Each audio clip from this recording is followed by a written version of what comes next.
KF-21 Boramae dan Rafale, khususnya varian khususnya, dinilai memiliki potensi besar untuk masuk dalam jajaran jet tempur generasi kelima terbaik di dunia. Hal ini disebabkan oleh beberapa faktor unggulan, seperti peningkatan teknologi siluman atau stealth, avionik canggih, kemampuan tempur superior, serta kemungkinan adopsi fitur-fitur baru yang membuat keduanya mampu bersaing dengan jet tempur generasi kelima lainnya, seperti F-35 atau Sukhoi 57. KAAN bukanlah satu-satunya kandidat kuat yang diproyeksikan sebagai jet tempur generasi kelima terbaik dunia yang berpotensi menggeser dominasi F-35 di masa yang akan datang. Selain KAAN, terdapat pula KF-21 Boramae dan Rafale, di mana kedua pesawat tersebut kini telah mengalami pengembangan ke dalam varian khusus dari model-model standar yang sebelumnya telah dipasarkan secara global. Ketiga pesawat tempur tersebut, yakni KAAN, KF-21 Boramae, dan Rafale, menjadi bagian dari upaya strategis pemerintah Republik Indonesia dalam proses modernisasi alat utama sistem persenjataan atau alutsista nasional yang secara progresif digenjot dalam beberapa tahun terakhir. Kehadiran KF-21 Boramae dalam kancah industri dirgantara internasional bukan sekedar representasi atas lompatan teknologi dari Republik Korea, melainkan juga menjadi bentuk kompetisi nyata terhadap dominasi produsen asal negara-negara barat. Jet tempur ini dikembangkan oleh perusahaan Korea Aerospace Industries atau KAI dan dikenal memiliki harga per unit yang relatif terjangkau, namun tetap menjanjikan keunggulan dari sisi performa teknis. Mengacu pada laporan Defense Security Asia bertanggal 25 September 2024, KAI telah merancang dan mengembangkan sedikitnya 3 varian utama dari KF-21 Boramae sebelum memasuki tahapan produksi massal yang dijadwalkan berlangsung pada tahun 2026.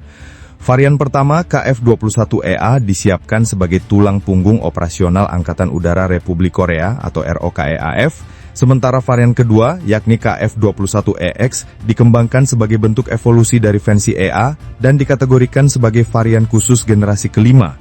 Sedangkan varian ekspor KF-21SA dirancang secara spesifik untuk memenuhi kebutuhan negara mitra seperti Republik Indonesia, Uni Emirat Arab, dan negara-negara potensial lainnya. Fenomena pengembangan varian generasi kelima dari pesawat tempur generasi 4,5 sejatinya bukan hanya terjadi pada produk asal Korea Selatan tersebut. Hal serupa juga dilakukan oleh Dassault Aviation, perusahaan dirgantara besar asal Prancis, melalui program pengembangan Rafale F5 yang dikenal pula dengan sebutan Super Rafale. Sebanyak 42 unit Rafale F5 dipesan oleh Angkatan Udara Prancis pada Januari 2024. Menunjukkan betapa strategisnya proyek ini dalam kerangka modernisasi kekuatan udara Prancis. Progres pengembangan varian ini terpantau signifikan, terlebih setelah diumumkan secara resmi dalam ajang Paris Air Show. Dalam pernyataannya, Jenderal Arvinda Badrinath selaku Kepala Divisi Tempur Udara di Badan Pengadaan Pertahanan Prancis atau DGA, mengungkapkan bahwa Rafale F5 tidak akan berdiri sendiri, melainkan akan dipaketkan bersama wahana tempur nirawak atau UKV sebagai pasangan tempur. Strategi ini diyakini mampu meningkatkan efektivitas tempur dalam skenario pertempuran modern. Jenderal Arvinda menyampaikan, pada tahun 2025, fokus utama kami adalah pada persiapan Rafale standar F5 di masa mendatang, disertai dengan sistem UKV pendamping. Secara teknis, Rafale F5 akan mengandalkan mesin terbaru bernama T-Rex yang dikembangkan oleh Safran Technologies. Mesin ini merupakan pengembangan dari tipe M88 dan diklaim mampu menghasilkan daya dorong sebesar 9 ton ketika menggunakan afterburner. Lebih dari itu, varian ini juga akan dilengkapi dengan tangki bahan bakar konformal atau CFT yang menyatu dengan badan pesawat, memperluas radius operasional tanpa mengorbankan performa manuver, keunggulan penting yang tidak dapat dicapai bila tangki dipasang di bagian bawah sayap. Namun semua keunggulan teknis tersebut akan kehilangan nilai strategis jika para produsen utama tidak bersedia menerapkan kebijakan desentralisasi dalam sistem rantai pasok global mereka. Transfer teknologi kepada negara pengguna seperti Indonesia merupakan langkah krusial dalam menciptakan ekosistem industri pertahanan yang berkelanjutan dan berdaya saing. Dengan adanya desentralisasi dan skema sharing ekonomi yang adil, di mana pemilik lisensi dan pemegang lisensi saling berbagi manfaat finansial, maka negara pengguna juga memperoleh keuntungan dalam bentuk pendapatan devisa, serta pengembangan kapabilitas industri lokal. Melalui pendekatan seperti ini, baik KF-21 Boramae maupun Rafale F5 akan memiliki peluang besar untuk menembus pasar negara-negara berkembang yang selama ini kesulitan dalam memperoleh jet tempur generasi kelima seperti F-35.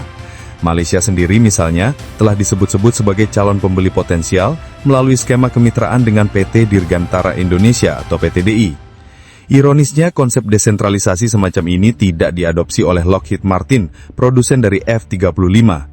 Meskipun sistem rantai pasok mereka dikelola secara tersentralisasi dan tampak efisien dari sisi internal, namun pada kenyataannya tidak memberikan manfaat ekonomi apapun bagi negara pengguna jet tersebut. Dalam jangka panjang, pendekatan tersentralisasi ini justru dapat menjadi bumerang, terutama ketika KF-21 Boramae dan Rafale F-5 mulai menempati ceruk pasar yang selama ini hanya dikuasai oleh F-35.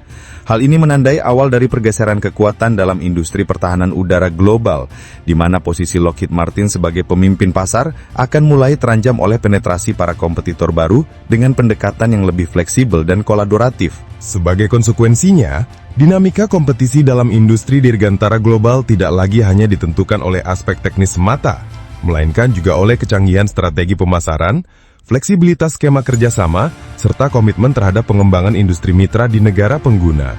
Dalam konteks ini, kehadiran pesawat tempur generasi baru seperti KF-21 Boramae dan Rafale F-5 bukan semata-mata tentang unjuk teknologi, melainkan juga mencerminkan model bisnis yang lebih inklusif, adaptif, dan berorientasi jangka panjang. Hal tersebut terbukti dari keberhasilan Korea Selatan dalam membangun kemitraan strategis bersama Republik Indonesia dalam proyek KF-21 Boramae, di mana proses alih teknologi serta partisipasi industri lokal menjadi bagian integral dari kesepakatan bilateral.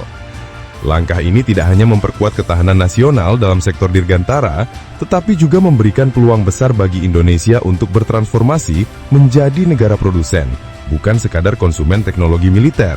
Di sisi lain, Dassault Aviation sebagai produsen Rafale juga menunjukkan keseriusan dalam menyesuaikan model bisnisnya dengan tuntutan global melalui pengembangan varian Super Rafale, serta pendekatan baru dalam pengintegrasian sistem tanpa awak sebagai bagian dari satu ekosistem tempur modern.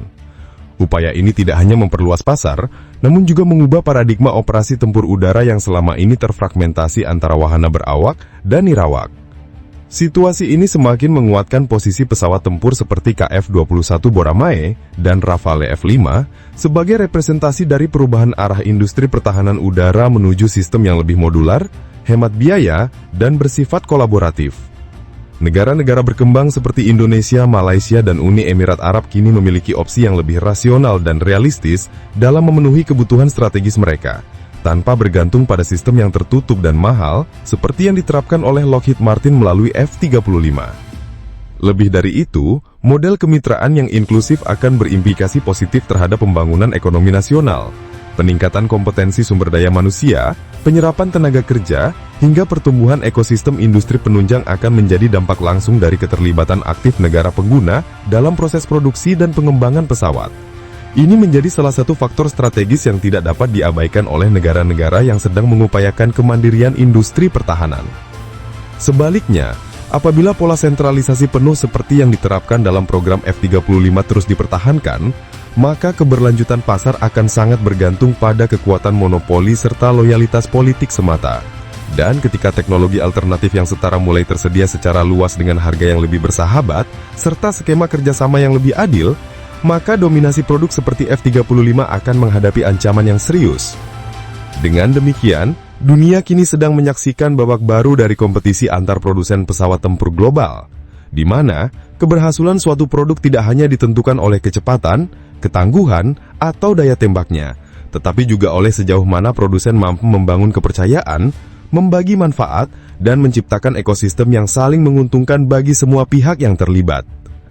Langkah-langkah yang dilakukan oleh Korea Selatan dan Perancis melalui KF-21 Boramae dan Rafale F-5 menjadi bukti bahwa masa depan kekuatan udara tidak hanya bergantung pada teknologi canggih, namun juga pada keberanian untuk meredefinisi ulang hubungan antara produsen dan pengguna dalam skema pertahanan global yang lebih adil dan berkelanjutan. Thanks banget buat yang udah nonton sampai habis. Kalau suka, ya di-like aja. Kalau merasa cocok, langsung subscribe.